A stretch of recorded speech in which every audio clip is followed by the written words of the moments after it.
तो हेलो दोस्तों, आज हम लोग बात करेंगे मलेरिया बुखार के बेस्ट इलाज के बारे में। ठीक है, आप सबको पता है कि अभी जो मौसम चल रहा है वो बारिश का मौसम चल रहा है और उसमें मच्छर पनपने की जो समस्या होती है वो बहुत ज़्यादा होती है और उनसे जो बीमारियां फैलती है, डेंगू हो गया, मलेरिया हो गया, इन सब के केसेस अपने को बहुत ज़्यादा देखने को मिलते हैं।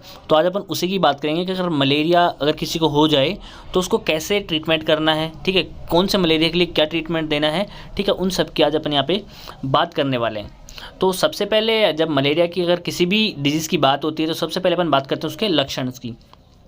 तो लक्षण में सबसे पहले आता है हाई फीवर।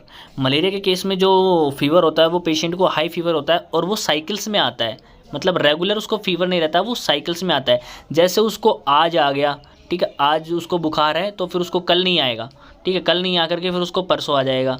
ऐसे करके वो साइकिल्स में आता है, मतलब कि 24 घंटे बाद आ गया, 48 घंटे बाद आ गया, ऐसे करके साइकिल्स में फीवर आता है मलेरिया के अंदर।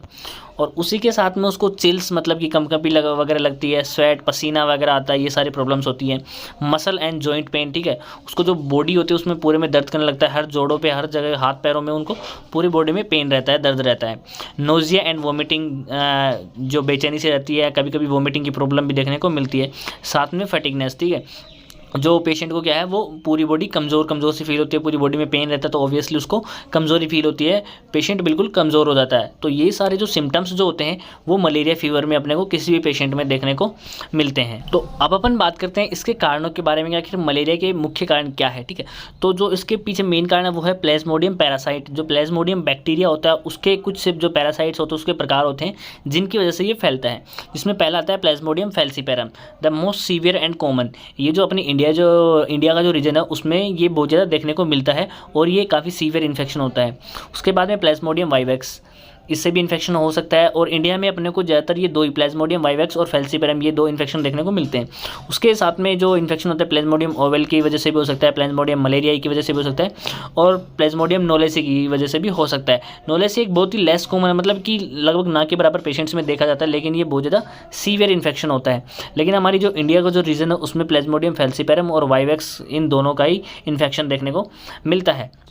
अब ये इन्फेक्शन फैलता कैसे है, तो जब भी कोई इन्फेक्टेड मच्छर, जो मच्छर उससे पैरासाइट से इन्फेक्टेड है, वो किसी स्वस्थ इंसान को काटता है तो वो क्या करता है, उसको लीवर को इन्फेक्शन करता है और उसके ब्लड स्ट्रीम में जाकर के और कुछ दिनों बाद में उसको क्या होता है, फीवर आने लगता है। तो मतलब कि जो पर्सन जो होता है उसको इन्फेक्ट कर देता है, उसकी जो बॉडी के अंदर जो क्या है, मलेरिया का जो प्लाज्मोडियम पैरासाइट है वो एंटर कर चुका है। अब वो किसी पर्सन को इन्फेक्ट कर चुका है। अब यहाँ पे जैसे कोई इन्फेक्टेड पर्सन है जिसको मलेरिया हो रखा है, उसको कोई स्वस्थ मच्छर आकर के अगर उसको काटता है तो मच्छर भी इन्फेक्टेड हो जाता है और वो मच्छर फिर किसी स्वस्थ इंसान को काटेगा तो फिर उसको भी मलेरिया हो जाएगा। ऐसे करके ये साइकिल चलता रहता है।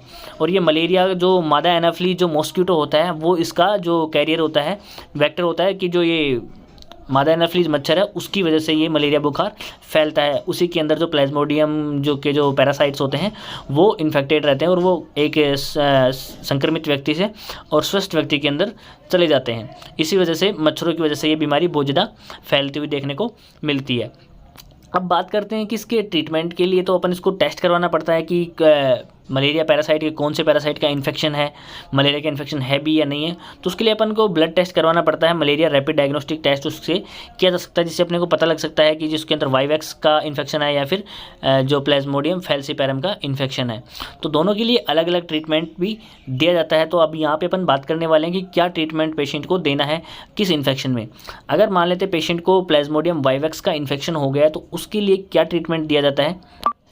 प्लाज्मोडियम वाइवेक्स के इन्फेक्शन के लिए पेशेंट को, जैसे आपको जो ये डायग्राम में जो आपको दिख रहा है, ठीक है, जो डायग्राम में ये आपको टैबलेट्स दिख रही हैं, ठीक है, इनको क्या करता है, फर्स्ट डे के दिन आपको ये जो डे फर्स्ट यहाँ पे लिखा हुआ दिख रहा है, इसमें आपको क्या करना है, फर्स्ट डोज शुरुआत में सबसे पहले पेशेंट को ये दोनों टैबलेट एक साथ दी जाती हैं। ये क्लोरोक्विन फॉस्फेट की टैबलेट होती है, एक टैबलेट की स्ट्रेंथ होती है 500 mg, तो टोटल हो गई 1000 mg की स्ट्रेंथ हो गई। तो ये दोनों टैबलेट पेशेंट को एक साथ दी जाती है। उसके फिक्स 6 घंटे के बाद में 500 mg की एक और टैबलेट पेशेंट को दी जाती है। तो फर्स्ट डे में इतना ट्रीटमेंट पेशेंट को दिया जाता है। उसके बाद में सेकेंड डे में मतलब कि फिक्स 24 घंटे बाद में पेशेंट को एक 500 mg की टैबलेट और दी जाती है और थर्ड डे में भी एक टैबलेट फिर और दी जाती है। ऐसे करके 3 दिन के लिए इसका ट्रीटमेंट चलाया जाता है।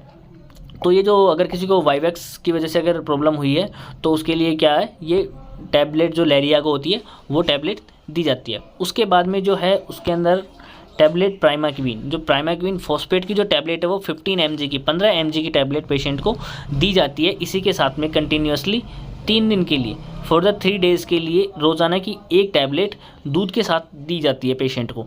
अभी दूध के साथ क्यों देते हैं पेशेंट को? मीठा दूध की कई बार क्या होता है, मलेरिया वाले पेशेंट की जो शुगर होती है वो डाउन हो जाती है, ठीक है, और उसकी जो बॉडी में जो कमज़ोरी होती है उसको ख़त्म करने के लिए पेशेंट को दूध के साथ ये टैबलेट बताई जाती है ताकि वो जल्दी से रिकवर हो सके, ठीक है। तो ये हो गया प्लाज्मोडियम वाइवेक्स का।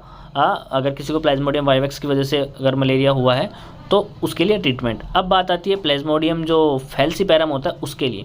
तो प्लाज्मोडियम फैल्सीपैरम के लिए अपन ACT आर्टी मेशिनिन कॉम्बिनेशन थेरेपी का यूज़ करते हैं, जिसके अंदर सबसे पहले नंबर पे आती है इंटामिथल एल टैबलेट, ठीक है। इसके अंदर जो कॉम्बिनेशन था आर्टिमिथिल और लुमेफेंट्रिन की जो टैबलेट आती है। अब इस टैबलेट को कैसे लेना था, इसके स्ट्रिप के अंदर 6 टैबलेट आती है, तो 6 टैबलेट आती है। तो ये ट्रीटमेंट 3 दिन के लिए जो दिया जाता है, मैंने अभी आपको बताया 3 दिन के लिए इसका ट्रीटमेंट दिया जाता है। तो 6 टैबलेट, एक टैबलेट सुबह और एक टैबलेट शाम को पेशेंट को खाना खाने के बाद में दी जाती है अगर किसी को फैल्सीपैरम का इन्फेक्शन है तो ये जो टैबलेट होती है वो पेशेंट को दी जाती है। उसके साथ में क्या करना है आपको, जो प्राइमाक्विन की जो टैबलेट है 15 mg की, जो एज इट इज जैसे अपन वाइवेक्स में दे रहे थे वैसे ही यहाँ पे भी 3 दिन के लिए फॉर द 3 डेज़ के लिए टैबलेट कंटिन्यूसली रोज़ाना एक टैबलेट पेशेंट को देने में देनी होती है, ठीक है। तो जो ये ट्रीटमेंट होगा ये वो हो गया प्लाज्मोडियम फैल्सीपैरम के लिए, ठीक है। यहाँ पे थोड़ा मिसप्रिंट हो गया, फॉर प्लाज्मोडियम फैल्सीपैरम के लिए इतना ट्रीटमेंट दिया जाता है। उसी के साथ में जो मैंने बताया कि काफ़ी सीवियर इन्फेक्शन होता है फैल्सीपैरम, तो पेशेंट को जल्दी से ट्रीट करने के लिए आर्टिसोनेट का जो इंजेक्शन आता है वो पेशेंट को दिया जाता है। अब पेशेंट को जो आर्टिसोनेट का जो इंजेक्शन होता है वो कैसे दिया जाता है, जैसे अभी पेशेंट को खाना खाने के बाद में एक इंजेक्शन दे दिया, ठीक है, उसके तुरंत 12 घंटे बाद में पेशेंट को दूसरा इंजेक्शन दिया जाता है, सेकेंड डोज, और उसके तुरंत 12 घंटे बाद में पेशेंट को तीसरी डोज दी जाती है। ऐसे करके पेशेंट को 7 दिन के लिए फॉर द 7 डेज़ के लिए ये ट्रीटमेंट दिया जाता है। तो पेशेंट को ये है कि जैसे अभी 1 बज रहा है तो एक घंटे पे ये लगा दी, ठीक है, अभी लगा दी, उसके तुरंत 12 घंटे पे और इसके 12 घंटे पे, मतलब टोटल 24वें घंटे पे इसको तीसरी डोज ऐसे करके आर्टिसोनेट की 3 डोज पेशेंट को लगाई जाती है। तो ये जो हो गया आर्टिसोनेट कॉम्बिनेशन थेरेपी का यूज़ किया जाता है प्लाज्मोडियम फैल्सीपैरम में।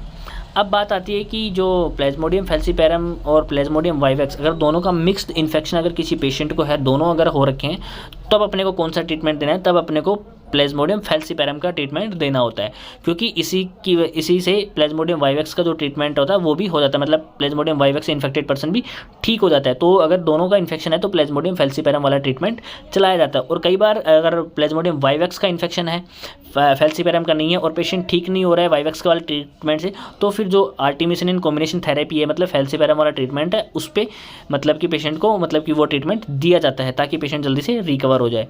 तो ऐसे करके आप कोई भी इन्फेक्शन हो उसके लिए पेशेंट को ट्रीटमेंट दे सकते हैं। साथ में अगर उसको कोई सिम्टोमेटिक ट्रीटमेंट दिया जाता है, अगर उसको फीवर आ रहा है तो अपन PCM 650 की जो टैबलेट है 650 mg की वो टैबलेट दे सकते हैं। साथ में अगर उसको वोमिटिंग वगैरह की अगर प्रॉब्लम है तो अपन उसको क्या कर सकते हैं, पेंटोप DSR का जो कैप्सूल आता है वो OD दिन में एक बार वो सुबह सुबह दे सकते हैं। तो इतना ट्रीटमेंट पेशेंट को दिया जाता है। और मैंने बताया दोस्तों कि आपको कि पेशेंट को इसके साथ में मीठा दूध बताया जाता है, क्योंकि कई बार क्या होते हैं उनकी शुगर होती है वो डाउन हो जाती है और जो बॉडी के अंदर जो कमजोरी होती है उसके लिए पेशेंट को मीठा दूध पीने के लिए बताया जाता है ताकि वो जल्दी से रिकवर हो सके। तो मलेरिया को इस प्रकार से ट्रीट किया जाता है। आशा करता हूँ आपको अच्छे से समझ में आया होगा। अगर आपको वीडियो अच्छी लगी तो कृपया लाइक करें, शेयर करें, सब्सक्राइब करें। थैंक यू, धन्यवाद, जय हिंद, जय भारत।